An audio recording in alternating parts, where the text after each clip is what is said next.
They were called the lowest of the low. Slaves so disposable their masters worked them to death in toxic swamps. But in the 9th century, these forgotten men and women did the impossible. They didn't just rebel, they built an empire that humiliated the most powerful caliphate on earth. This is the story of the slave kingdom they tried to erase from history.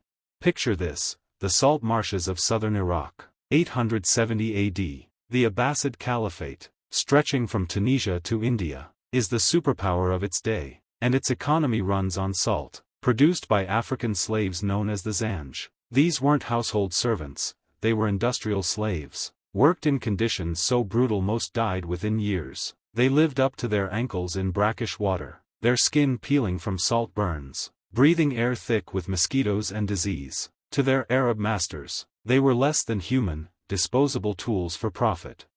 Into this hell came a man who would become a legend. Ali ibn Muhammad, a poet, a scholar, a man of mysterious origins. Some said he was a descendant of Islamic royalty. Others claimed he was a revolutionary from Persia. What we know is he arrived in the swamps with a dangerous idea, that slaves deserved not just freedom, but power. He didn't just promise them escape, he promised them an empire. Your chains are not your destiny, he told them. They are your enemy's weakness. The Zanj rebellion began not with a grand battle, but with hit-and-run attacks. The slaves had one major advantage: they knew the deadly swamps better than anyone. While Abbasid soldiers in heavy armor sank into the mud, the Zanj moved like ghosts through terrain they called home. They would strike supply caravans, disappear into the marshes, then reappear miles away. For years, they perfected a new form of warfare, one that turned the environment itself into a weapon. This is where the Zanj story becomes truly extraordinary. They didn't just fight, they built. They established their capital at Al-Mukhtara, the chosen city. Here, former slaves became architects of a new society. They created their own government, complete with administrators and judges. They minted their own coins, a powerful statement of sovereignty. Most remarkably, they built a multi-ethnic army that included not just Africans but poor Arabs and Persians who had joined their cause. The oppressed had become liberators.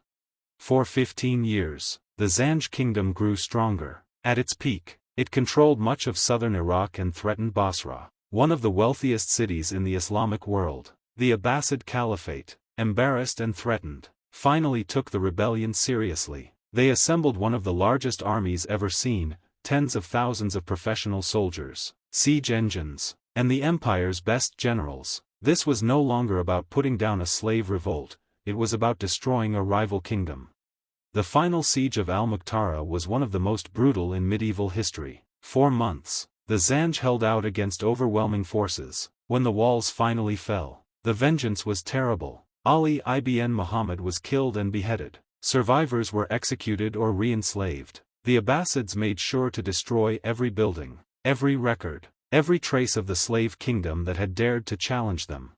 But some stories are too powerful to erase. The Zanj rebellion became a legend that inspired slave revolts for centuries. It appeared in folk songs across Africa and the Middle East. It proved that even the most oppressed people could not only dream of freedom but could build civilizations. Most importantly, it showed that the line between master and slave is thinner than we think, and sometimes, the people at the bottom have the power to rewrite history. This is why we make history untold, to resurrect stories that power tried to bury. What other forgotten empires are waiting to be discovered? Share this video if you believe every story deserves to be told. Subscribe to join our community of history detectives. And let us know in the comments, what's the most powerful underdog story you've ever heard?